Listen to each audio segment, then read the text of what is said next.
নমস্কার, কেমন আছেন সবাই? আজ মঙ্গলবার সকালবেলা সমস্ত কাজ, রান্নাবান্না, ঘরের সব কিছু গুছিয়ে নিয়ে বেরিয়ে পড়ি মেয়েকে স্কুল থেকে আনার জন্য। প্রত্যেক দিন সকালবেলায় ও ওর বাবার সাথে স্কুলে যায়। যেরকম ও ট্রাভেল করে সেরকম আমাকেও প্রত্যেক দিন 1 ঘন্টা 15 মিনিট ট্রাভেল করে যেতে হয় মেয়েকে স্কুল থেকে বাড়ি আনার জন্য। মাঝখানে একবার মেট্রো বদলাতেও হয়।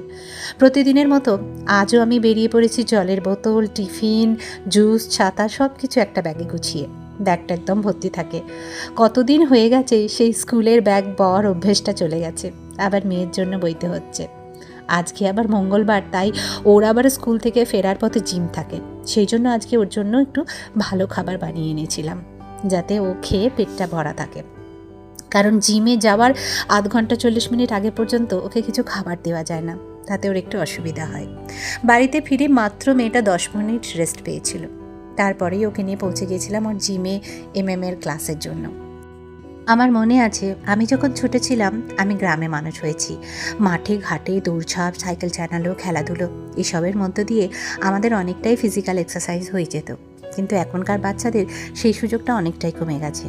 তাই গরমের ছুটিতে যখন আমি ওর জিম আর এ ক্লাসে ভর্তি করিয়েছিলাম, তখন ভেবেছিলাম হয়তো স্কুল খুললে বন্ধ করে দেব। কিন্তু স্কুল খুলে যাওয়ার পর আর বন্ধ করিনি, কারণ আমার মনে হয়েছে এই বয়সে নিয়মিত ফিজিক্যাল এক্সারসাইজটা খুবই দরকার।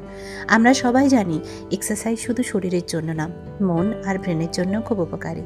আর একটা জিনিস আমি লক্ষ্য করেছি, যেদিন ওর এই ক্লাস থাকে না, সেদিন রাতে ওকে আর ঘুম পাড়াতে হয় না।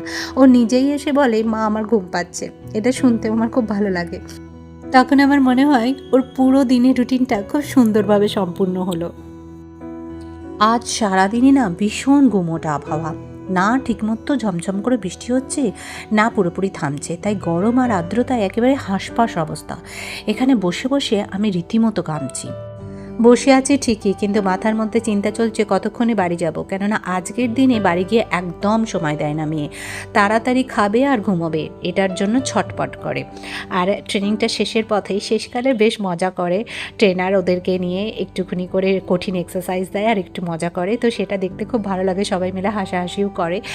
আজকে না রাস্তাঘাটটা এতটাই কাদাতে ভর্তি, মানে আমায়রা তো একদমই হেঁটে যেতে চায় না কাদার মধ্যে দিয়ে। তা ওকে নিয়ে যে কী কষ্ট করে যাচ্ছি, তার কারণ আমাকে টুকটাক কয়েকটা সবজিও কিনতে হবে। আজকের দিনে এখানে সবজি বসে, বাজার বসে ভালো আর কি। তো সেই জন্যই ওকে নিয়ে আমি হেঁটে যাচ্ছি, না হলে আমি রিক্সাই করে নিতাম।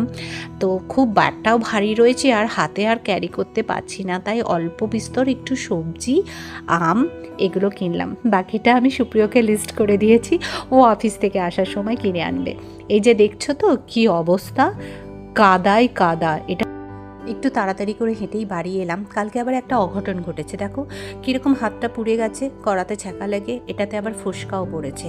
এখন চিন্তা হচ্ছে এই কাজ করতে করতে এই ফোসকাটা উঠে না যায়। যাই হোক, বাড়িতে চলে এসেছি। আজকের দিনে বা স্কুলের দিনগুলোতে আমার অতিরিক্ত হাঁটাহাঁটি হয়।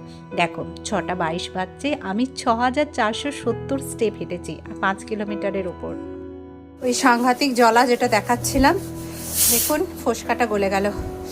স্নান করতে যাওয়ার আগে আমাদের ভাত আর আমার আর ভাত, আমরা তো একটু শক্ত খায়, ও তো একটু নরম খায়, ভাতটা চাপিয়ে দিয়েছি আগে। কি নোংরা হয়ে আছে, এগুলো সব করবো পরিষ্কার। আগে স্নানটা করে ঠান্ডা হলাম। আজকের রাতের মেনুতে রয়েছে বেগুন ভাজা, আলুর দম, ভাত আর ডিম পোচ। কিন্তু সুপ্রিয়কে আজকে আমি ভাত দেবো না, ওর জন্য পরোটা করব। তো এই যে আমার হেল্পার এসে গেছে আমাকে হেল্প করার জন্য। প্রচণ্ড এক্সস্টেড লাগছে। এবার আমি ব্লগটাকে শেষ করব, তারপরে যেটুকু কাজ আছে সেটুকু কাজ করব। আর দেখাচ্ছি বাইরের ওয়েদারটা তোমাদেরকে। দেখো আজকে সারা দিনই টুকটাক টুকটাক বৃষ্টি হতে থেকেছে। জামা কাপড়গুলো কিছুই শুকায়নি। জামা কাপড়গুলো দেখো এখনও পর্যন্ত ভিজে পড়ে রয়েছে বারান্দায়। আর আকাশটা এখনও মেঘলা করে রয়েছে। বাবা ঝমঝম করে বৃষ্টি আয়, তবে তো একটু গরমটা কমবে, তাই না?